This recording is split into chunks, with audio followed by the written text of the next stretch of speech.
प्रियजिज्ञासु नमस्कार, आपका स्वागत है doctor Pawan Shukla educational economic YouTube channel पर। आइए आज हम बात करते हैं उन 5 कुछ प्रमुख योगों और उनके साथ अभ्यासों की जिनकी नियमित दिनचर्या में सम्मिलन के पश्चात मुझे कोरोना जैसी महामारी से निपटने का जो साहस था, जो शक्ति थी मिली है, उसके संदर्भ में हम आपसे बात करते हैं कि मैं प्रतिदिन क्या योग के रूप में जो अभ्यास है उसको करता था।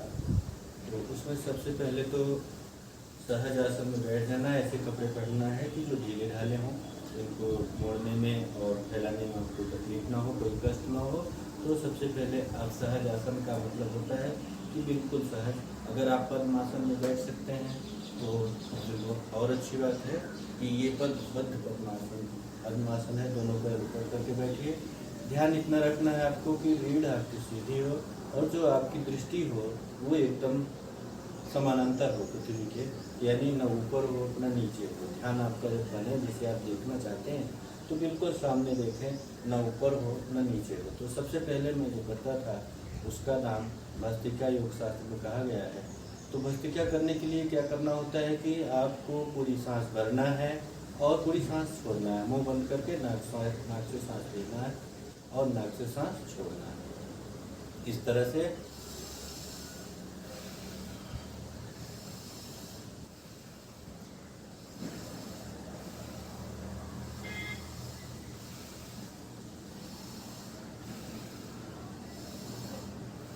आप इसको तेज करेंगे तो आपको थोड़ा माथे पर झंझनाहट और लगेगी। तो जहाँ जहाँ ऑक्सीजन की कमी होगी तो वैसा अनुभूति आपको निश्चित रूप से होती रहेगी। इसके लिए आप उसकी गति को धीमी कर सकते हैं, इतना स्लो।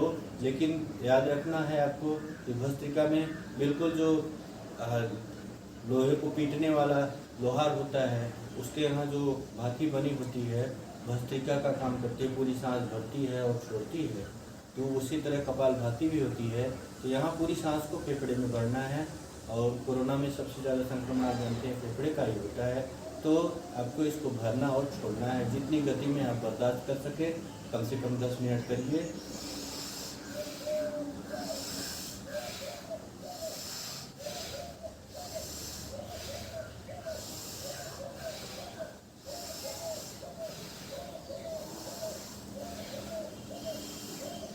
इस तरह से आपको करना है कि सांस को रोकना और छोड़ना है। जितनी देर आप बद्ध पद्मासन में बैठ सकें अच्छी बात है, नहीं तो सहज आसन में बैठ सकिए, एकदम आराम से, रीढ़ सीधी हो, इतना करना है। तो जब आप सहज आसन 10 मिनट इसको कर लें भस्त्रिका तो रुक जाइए थोड़ा सा, क्योंकि पैर आप बद्ध पद्मासन में रखे थे तो पैरों को ऐसे ऐसे हिलाइए और गर्दन को बिल्कुल जैसे गर्दन है ना ऐसे जोड़ देते, छोटे बच्चों की तरह जो गर्दन होती है कि जो आपके बस में न रहे, ऐसे समझिए कि गर्दन आपके कंट्रोल में नहीं है। और उसको इस तरह से घुमाइए कि किस तरह से बच्चों की गर्दन घूमती है, दाहिने से बाएं। मैं तो 11 बार दाहिने से बाएं घुमाता हूँ, उसके बाद 11 बार बाएं से दाहिने घुमा रहा हूँ अभी, तो फिर 11 बार ये पूरा हो जाएगा।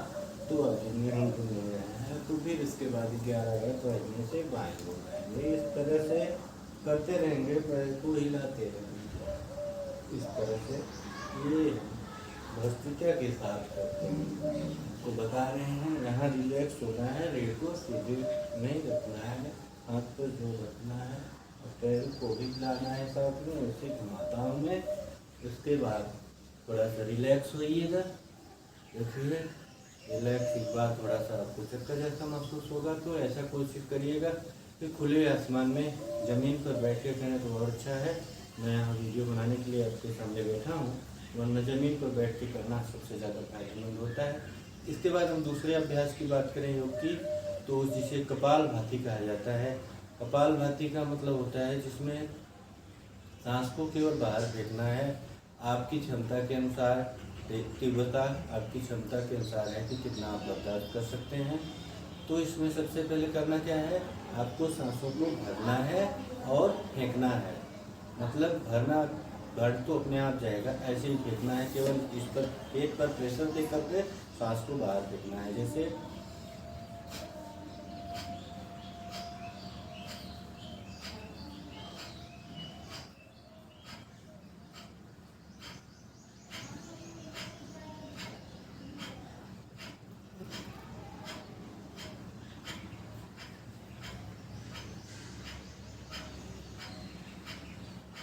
आपकी शरीर हिलती है तो हिलने दीजिए, रुकती है तो रुकने दीजिए, उस पर ध्यान नहीं।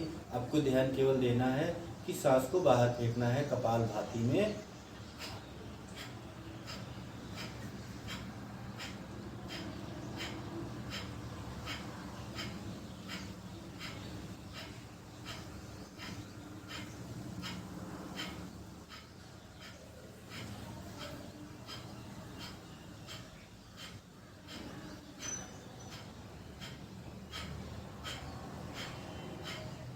इसको 10 से 15 मिनट करिएगा ज़रूर, क्योंकि इससे आपकी पूरी जो पूरा सिस्टम आपका है, ये पेट ही जानते हैं पूरी शरीर का मुख्य ऊर्जा का केंद्र होता है, इसी में सभी ऊर्जा का संसाधन होता है। तो इसको संतुलित और स्वस्थ बनाने के लिए आप कपालभाति 15 मिनट अवश्य करिए। और इसमें देखिए चक्कर आए या फिर झंझनाहट हो तो थोड़ी उसकी गति धीमी कर दीजिए इस प्रकार से।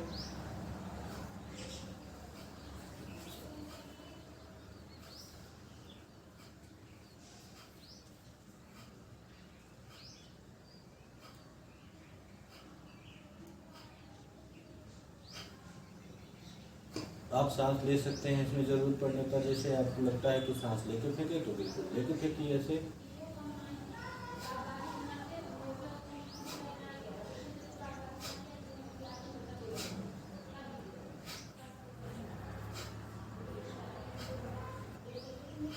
दस 15 मिनट इसको करिए। इसके बाद क्या करना है, इसके बाद थोड़ा सा रिलैक्स होने के लिए आपको तितली की तरह उड़ना है, अपने आप को उड़ाना है। जैसे तितली कैसे उड़ती है आप जानते हैं। तितली उड़ाने के लिए आपको दोनों पंजों को अपने पैर में सटा लेना है, और जितना आपके पैरों में सट सके तो अपने पास ले आइए। उसके बाद इसको ऐसे ही करिए, देखिए तितली की तरह आपके पैर घूमने चाहिए, जैसे तितली उड़ती है ना, इस तरह से अंगूठों को दोनों हाथों के पूरे पंजों से मिला करके पैरों की 5 उंगलियों के एक साथ दबाइए। जो ऊर्जा का संचरण है वो संतुलन में होगा। और आप इस तरह से करेंगे तो आपके जहाँ जहाँ भी अभ्यास नहीं हुआ है, एक्सरसाइज नहीं हुई है, उसको भी बल मिलेगा। तो इस तरह से आप कपालभाति करते हैं। कपालभाति के बाद तीसरा नंबर पे आता है अनुलोम विलोम। इसे आप फेफड़े के लिए समझ लीजिए कि यह ऑक्सीजन की जब भी कमी होगी तो आप अनुलोम विलोम करके ऑक्सीजन के संतुलन को बना सकते हैं। अनुलोम का मतलब होता है बायां, विलोम का मतलब दायां। ये अनुलोम चंद्र दाइन, ये आप जानते हैं कि हमारी शरीर जो ध्यान केंद्र है, जो शिव जी का त्रिनेत्र है, इस त्रिनेत्र से हमारी शरीर आध्यात्म है। जिसे अर्धनारीश्वर के अपने रूप को देखा होगा तो आप ध्यान से उस मूर्ति को, भगवान शिव को देखिए। भगवान शिव और पार्वती की जो मूर्ति है, जिसमें आप देखिए दाहिने भाग में भगवान शिव का अस्तित्व दिखाई देता है और बाएं भाग में माँ पार्वती का अस्तित्व दिखाई देता है। तो यह अस्तित्व आप में भी है, हम में भी है, सब में ही भी है, क्योंकि इसी के आधार पर जो दायां और बायां स्वर है चलता है। प्रत्यक्ष रूप से दाहिना स्वर सूर्य देव का प्रतीक माना जाता है, जो गर्म होता है, और बायां स्वर चंद्रदेव का प्रतीक माना जाता है स्वर शास्त्र में। और दाहिने स्वर जब आपका चल रहा हो, दाहिना चले जब, माने आप देखिए दाहिना इस समय मेरा बायां चल रहा है, इसमें सांस बिना प्रेशर की आ रही है, तो पानी, जल यानी द्रव जो द्रव हैं उनको ग्रहण करना चाहिए। जल, दूध, चाय कुछ भी पीना हो तो आप प्रयास करिए बाएं स्वर के साथ ग्रहण करिए। और जब दाहिना स्वर चले तो आप भोजन आदि ग्रहण करिए। अनुलोम विलोम आपके ऑक्सीजन की जो कमी हो रही है तमाम कोरोना से संक्रमण के कारण और तमाम रोगों में, इस सब को पहले से ही आप सावधान रहेंगे तो आपका कोरोना या कुछ भी नहीं कुछ कर सकता। अपने आप को प्रबल बनाने के लिए ऑक्सीजन ही बैलेंस बनाती है। तो आप सब इसमें एक ध्यान रखना है आपको कि जो अनुलोम विलोम का योग अभ्यास है, इसका प्रारंभ बाएं स्वर से करना है, और जब आप रुकेंगे भी तो बाएं स्वर से ही, यानी बाएं नाक से ही निकाल के सांस रोक के छोड़ेंगे। ठीक है, तो इसमें करना क्या है, सबसे पहले आप ये मुद्रा बनाइएगा। देखिए ध्यान मुद्रा हमेशा ऐसे रहते तो ठीक है। उसके बाद वात मुद्रा, जब आपके पेट में वात की जो समस्या हो गैस की, तो इस तरह से आप मुद्राएं बना सकते हैं। जो तर्जनी उंगली है अंगूठे की जड़ पे ले जाइए, ऐसे रख लीजिए और दाहिनी नाक को बंद करिए। बाएं नाक से पूरी सांस भरना है, फिर बाएं नाक को बंद करके दाहिनी नाक से छोड़ देना है। जब दाहिनी नाक से सांस छोड़ेंगे तुरंत दाहिने से ही भरना है और बाएं से छोड़ना है। इस प्रकार से अनुलोम विलोम का एक चक्र पूरा होगा। जितना आप कर सकें अधिकतम 100 चक्र कम से कम करिए, तो आपको समझ में आएगा कि हाँ आपके शरीर में कहाँ कहाँ चीज़ों की कमी है। तो आइए प्रारंभ करते हैं। अनुलोम विलोम।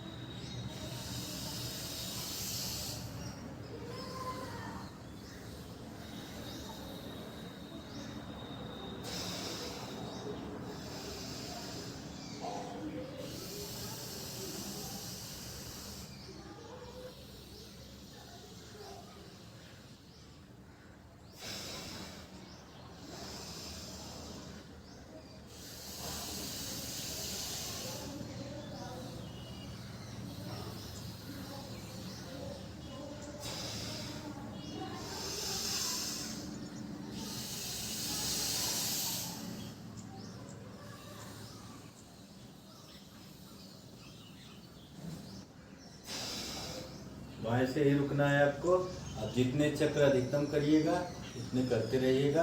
अब अनुलोम विलोम के बाद हाथों को फैलाइएगा पूरी तरह से, और जितना खींच सकते हैं हाथ को खींचिए, उंगलियों को मोड़िए, फिर उंगलियों को मिलाइए इस तरह से जैसे आप एक मोर को बनाए हैं, या फिर आपने एक नाग को बनाया है। देखिए ज़्यादातर इसमें आपको मोर ही दिख रहा है दोनों तरफ से।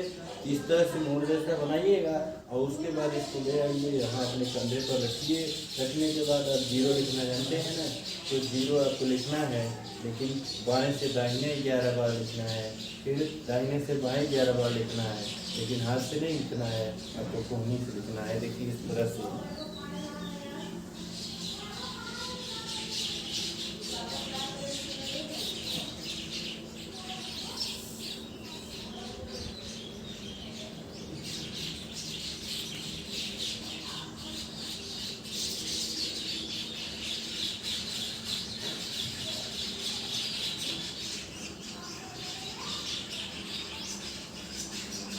इस तरह से फिर दाहिने से बाएं घुमाइए।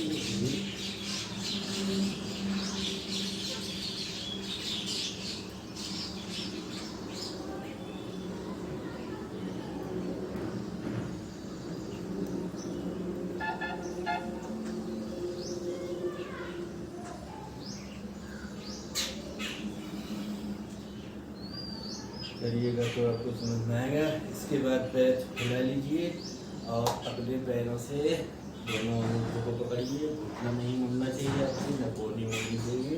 देखिए इस तरह से पकड़ लिए थोड़ी देर तक, जिससे पैर की नसों में खिंचाव हो।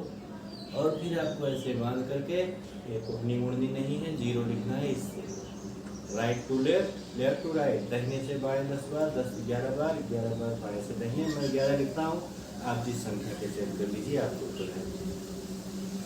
इस तरह से एक वैसे जांत यानी आटा चक्की जो घर में होती थी उसको पीसती थी महिलाएं, स्वस्थ रहती थी। मेरी माँ स्वयं पीसती थी। जिस दिन मेरा जन्म हुआ था उस दिन भी उनकी स्थिति बताती है माता जी, बताती थी कि मैं कुछ दिन भी पीस रही थी। तो इस तरह से स्वास्थ्य बढ़ रहता है। आप जानते हैं कि आदमी भौतिक जीवन में कार्य बिल्कुल नहीं कर रहे हैं शरीर से, बस मन की कल्पनाओं में जी रहे हैं। तो कुछ शरीर से सब्जियाँ पैदा करने भर का कार्य करिए। बाहर की सब्जियाँ खाना बंद करिए, कम से कम चीज़ें बाहर की खाइए। आत्मनिर्भर भारत का श्री नरेंद्र मोदी हमारे माननीय प्रधानमंत्री जी का जो सपना है उस पर वह पूर्णतः औचित्यपूर्ण है और सत्य करने लायक है। तो इस तरह से आप इसको करते रहेंगे। 11 बार मैं करता हूँ, आप जितनी बार कर सकें। दाहिने से बाएं बार रुक जाइए, फिर बाएं से दाहिने जाइए। इस तरह से परिवार के साथ बैठ के सामाजिक दूरी के साथ जमीन पर लगाइए चटाई टाइप फर्स्ट क्लास। सुबह आधे घंटे 40 मिनट करिए। सूर्य नमस्कार भी आप करिए। सूर्य नमस्कार के बारे में भी बता देंगे आपको किसी दिन। इस तरह से करेंगे तो आपके शरीर की हर नसों को पर्याप्त रक्त मिलेगा, रक्त का शोधन होगा, रक्त में ऑक्सीजन का बैलेंस बराबर होगा, आपके आते यहाँ से सब कुछ मेंटेन हो जाएगा। इस तरह से करने के बाद पसीना आना स्वाभाविक है, इसलिए हवा खूब लग रहा है, खिड़की दरवाजा सब खुला है, लेकिन पसीना हो रहा है। तो पसीना हो तो अच्छी बात है, पसीना होना चाहिए। इसके बाद जो अभ्यास हम बताने जा रहे हैं, यह आपके ध्यान के लिए है, आपके आत्मबल को बढ़ाने के लिए है, क्योंकि आप स्वयं परमेश्वर के अंश हैं, स्वयं परमेश्वर हैं। जीवात्मा और परमात्मा में इतना ही फर्क होता है कि परमात्मा स्वयं अपने माया के बंधन में बंध करके जीवात्मा बनाता है, तो आप भी परमात्मा ही हैं। आप अपने आप को जगाएंगे तो निश्चित रूप से उस परमात्मा पर अपने आप को उसको जगाने का कार्य जो है वह भी आप ही करेंगे। अब हम बताने जा रहे हैं उद्गीत और भ्रामरी। उद्गीत ओम का उच्चारण है और भ्रामरी ओम का ही उच्चारण है, लेकिन वो बंद करके नाक से। तो सबसे पहले तो उद्गीत करेंगे, ध्यान रखिएगा कि उद्गीत के बाद तुरंत आप भ्रामरी करेंगे, आँखें आप बंद रखेंगे। भ्रामरी के बाद जब आँखें खोलेंगे तो हाथों को तब तक रगड़िएगा जब तक कि गर्मी आपको बर्दाश्त से उसको जलने लगे। फिर हाथ को यहाँ रखिए, इस तरह से खूब गर्म करके खूब गर्माइएगा हाथ को। आपके जानते हैं ना, जो आपसे दो भाग हैं दाहिना बायां, इसको रगड़ने से आपको संतुलित ऊर्जा की प्राप्ति होगी। इसके बाद रखिएगा, करके देखिएगा, मैंने पाया है, आप भी पा सकते हैं। ये आपके ऊपर है, आपकी प्राप्त करने की लगन पर है। तो ओम का उच्चारण तो सीधा ऐसे सहज आसन में मेरी सीधी रख के बैठे केवल करेंगे। फिर हम भ्रामरी करेंगे। भ्रामरी में जो होता है, आप यहाँ 5 उंगलियाँ हैं तो अंगूठे को खूब जोर से बंद करेंगे। ये जो तर्जनी आपके सामने दिख रही है, आपके ध्यान जो जहाँ ध्यान केंद्र है, आपकी आंखें बंद करने पर आपको यहाँ लगता है तो वहाँ दबाइएगा। ये दोनों उंगलियाँ, एक नाक की जड़ के पास, एक यहाँ, हाँ, अरे ये इस पर लगाइए। इसके बाद ये दोनों उंगलियाँ आपके ऊपर और नीचे लगाना है। इसको नाक की जड़ जहाँ समाप्त होती है उस पर लगाना है, और हर बिंदु को जोरदार जितना आप दबा सकते हैं दबा करके ओम का उच्चारण आपसे करना होगा भ्रामरी के लिए। इस तरह से तो अभी हम 3 बार करके आपके सामने प्रस्तुत करते हैं। आप जितना कर सकते हैं रिटर्न कर दीजिएगा। तो गीत का प्रारंभ होता है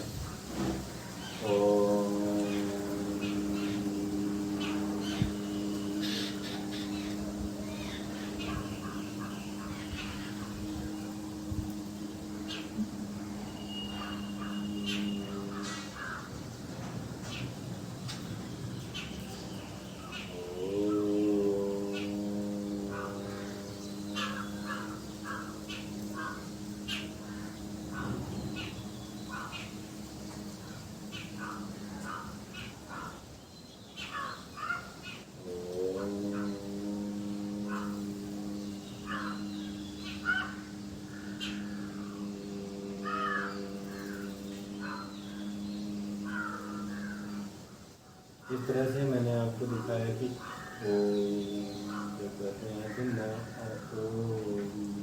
होता है तो यहाँ होता है। उसके बाद ये यात्रा आपकी नाभि तक माँ तक जानी चाहिए। इतनी कल्पना रखिएगा हमने।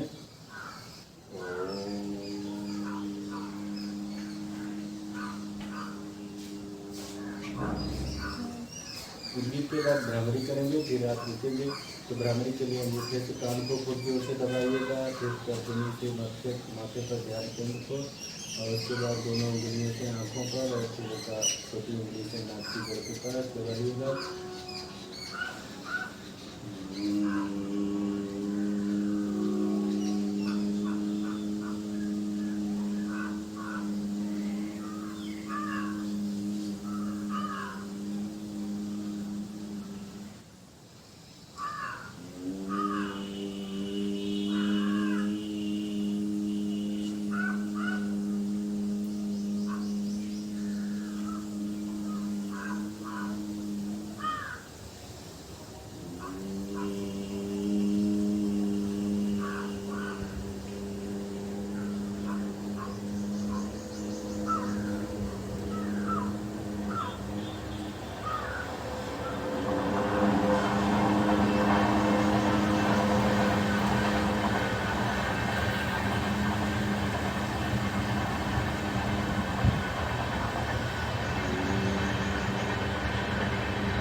तो 5 बार आप भ्रामरी और 5 बार उपगीत पहले नहीं होगा चाहिए। 11 बार तो मैं 11 बार उपगीत करता हूँ, 11 बार भ्रामरी करता हूँ। उसके बाद आंखें नहीं खोलना है, तब तक आपको आंखें नहीं खोलना है जब तक कि आपके हाथों में इतना रगड़ने से ऊर्जा मिले कि जैसे आग आ गई हो, तो पूरा रगड़िए, जोरदार रगड़िएगा, जितनी ऊर्जा का उत्पन्न कर सकें आप करिए। और उसके बाद अपनी आँखों पर और चेहरे पर रगड़िएगा, इसको जब तक आप कर सकते हैं। देखिए जल रहा है, आँख एकदम जलने लगता है, तो ये आपकी ऊर्जा को संतुलित करता है। आपकी ही ऊर्जा है, बस ये संतुलन के मार्ग हैं। इस तरह से आप भ्रामरी उपगीत और योग अभ्यास के द्वारा स्वस्थ रह सकते हैं। अभ्यास करिए, बच्चों के साथ बैठिए, परिवार के साथ बैठिए, सभी गांव के लोगों को समझाइए कि सब लोग योग करें और प्रयास करिए कि जो कुछ भोजन के लिए आप स्वयं पैदा करिए और कोशिश करिए कि अधिकतम जो है यहाँ पर एक प्राकृतिक परिवेश में रह सकें। प्राकृतिक परिवेश का मतलब जहाँ अधिकतर पेड़ पौधे हों। जैसे मैं आपको थोड़ा सा दिखाना चाहूँगा कि मेरा ये जो निवास स्थान है, देखिए आपकी समझ यहीं से शुरुआत होती है पेड़ों से। देखिए आम का पेड़ है, पीछे सब आगे समी है, नीम है, उसके बाद मदार है। 5 नीम के पेड़ वहाँ दिख रहे हैं मेरे सामने वाले घर में। उसके पीछे देखिए आपको पीपल का भी 20-25 आंवले के पेड़, और इधर देखिए सामने आपको यहाँ दिख रहे होंगे घर के 20-25 केले हैं। तो इस तरह से आप इसको कर सकते हैं। तो आप देखिए, समझिए, जैसा हो बताइए। धन्यवाद, नमस्कार।